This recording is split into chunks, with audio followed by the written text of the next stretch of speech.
Hello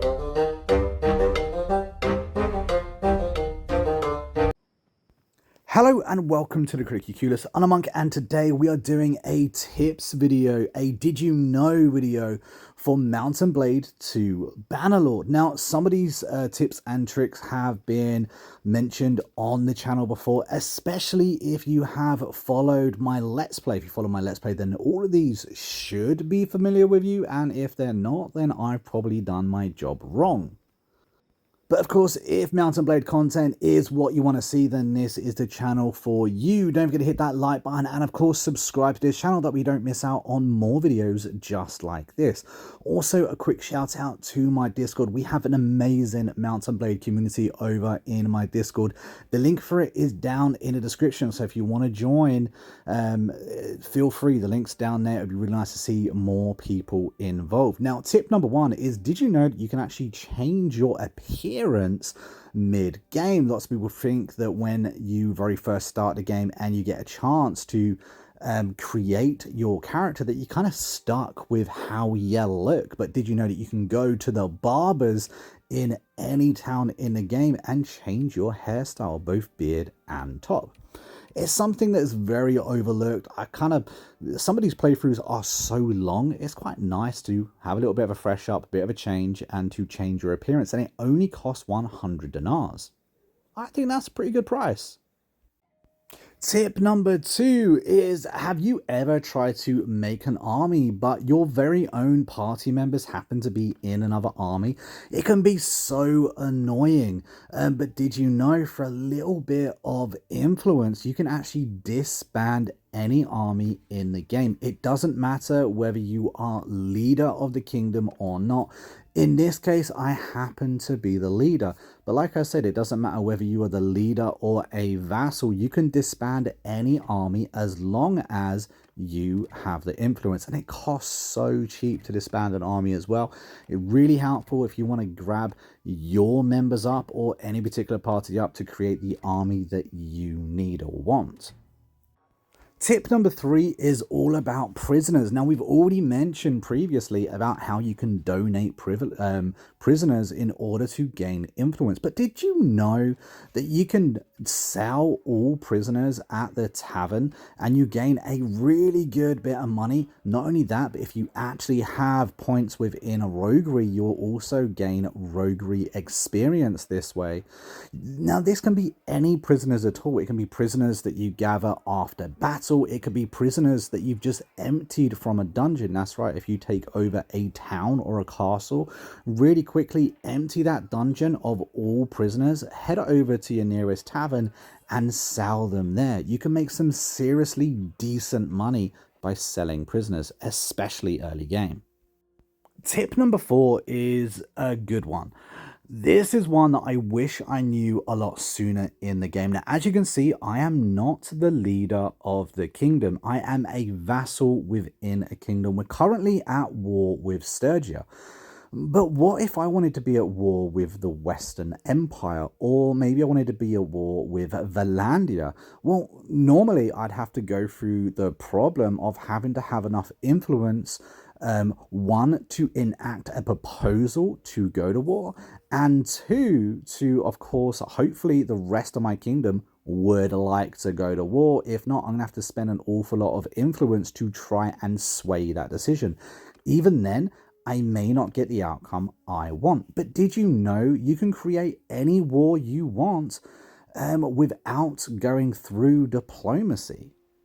All you have to do is go up to any village of the kingdom you wish to go to war with, and raid that village. Be hostile towards that village.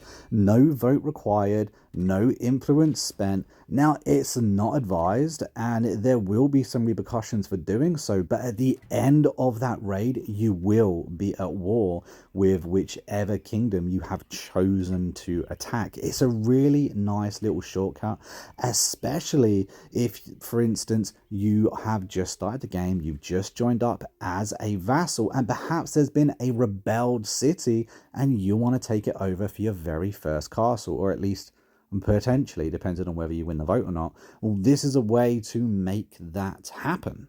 Hopefully this helps your playthrough. This is a tip that I wish I knew earlier in my game. Now, tip number 5 is another big one, and one I feel is kind of needed in most playthroughs. It can be really useful if you happen to have the playthrough where you have been executing everybody and cannot get any clans to come over to you, and that is that you can turn your own companions into lords and nobles and their own clan within your kingdom. Now, it's very costly. It's not very easily done, because not only does it cost 20,000 dinars and 500 influence, but you also have to give up a piece of your land. You can give them a town, you can give them a castle, it's up to you. It makes no difference. But once you do so, once you spend those 3 different currencies, you will create a brand new clan within your kingdom. This can be really, really useful. Like I said, when you very first start a kingdom out, once you manage to get that 500 influence, it's a really good boost, because what it does is make a bona fide clan within your kingdom. This is a clan that will grow as your kingdom grows. Now, if we have a little look-see here, we can find the clan we just made. We made High. It has 3 members. The leading member is the member that you just turned into a baron. And we are clan tier number 2. Now, as you progress throughout your game, this clan will earn renown and level up to be clan tier 3, clan tier 4, and so on. The Danes happen to be a clan that I made, and not only have they leveled up and are now clan tier 3, but as you can see, they have actually grown as a clan, and now there are 6 members instead of just the 3. Making your own clans is a really good idea, a really good way to expand your kingdom. And we're going to end this video on tip number 6. Now, this is one I would say to take a little bit more time. Take a little bit more time when creating your character, because creating your character at the beginning of the game has so much importance, and you can't really change too much about it. Like, for instance, let's say you have allocated your attribute points. Well, that allocation cannot be changed. You can, however, allocate the perks that you choose slightly different, but it sets up so much about your game. One thing I would say is pay closer attention to your focus points. When I very first done the tips video about creating your character, I was all about those attribute points, and I stand by that. Getting the right attribute points is so important. But those focus points can really give you a boost and a head start in your game, because for every focal point you pick, your character automatically gains 10 levels. Therefore, if you manage to max out one of these, for instance, put 5 focal points in any one skill line, you will get 50 levels in that point. Now, we're just going to do it a little bit real quick now. We have done one for this is going to be more of a social and a trade, trying to make sure that we maximize those points, because if I want to be a trader, I want to start with a decent amount of focal points in trade. I think having a high charm is really important as well, and of course those attribute points to make sure that we have an extra couple of points in social is a really good way to step up and go in.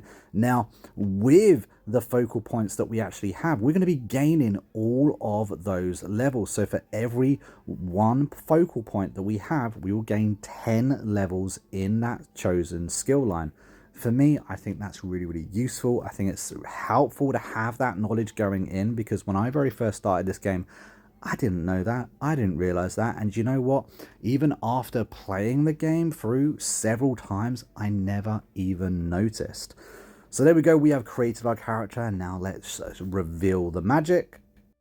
And as you can see, we have indeed got 10 levels in every skill line that we put a focal point. Really handy to remember, and just something to pay a little bit extra attention to.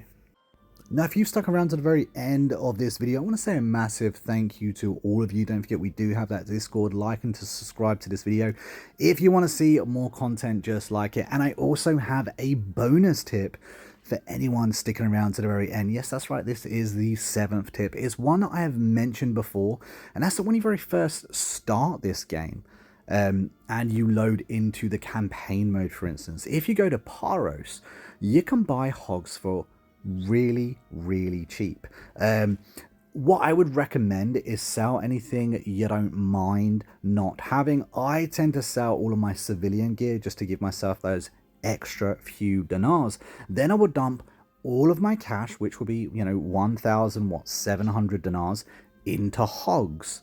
Then once you have those hogs, all you do is slaughter them. So we've just sold all of our extra gear. We're going to buy up as many hogs as we can right now. Let's see if we can buy every single hog here.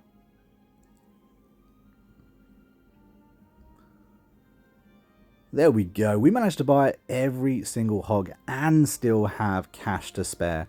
Now all we do is go into our inventory, slaughter every single pig that we just brought. Then we can sell back the materials back to the town. Yes, that's right. We sell the meat and the hide to the town. We're going to make a lot of profit. The only thing I would mention to anyone looking to do a trade playthrough, as these are things that I have mentioned, you will not get any trade skill on doing so because you're not technically making a profit on the item that you brought. The game's a bit of a git like that, but we have more than tripled our money. We started with 1,000 dinars. We now have 3,500 dinars. And if you actually have a little look-see around the area, you will find villages selling hogs. I would recommend stepping your way to those villages, buying up those hogs, repeating the process, remembering that right now you're only one man, so don't get caught by any kind of looters or bandits or anything like that, because that's going to end very, very messy. Also remember that you do have a movement penalty when you have so many hogs as well. Just FYI on that one. But yeah, enjoy this one, guys. Little extra tip for you. If you've enjoyed this video, don't forget to hit that like button and subscribe to the video. Until next time, I've been a monk, you've been Critically Clueless, and I will see you in the next video real soon. Until then, take it easy and happy gaming.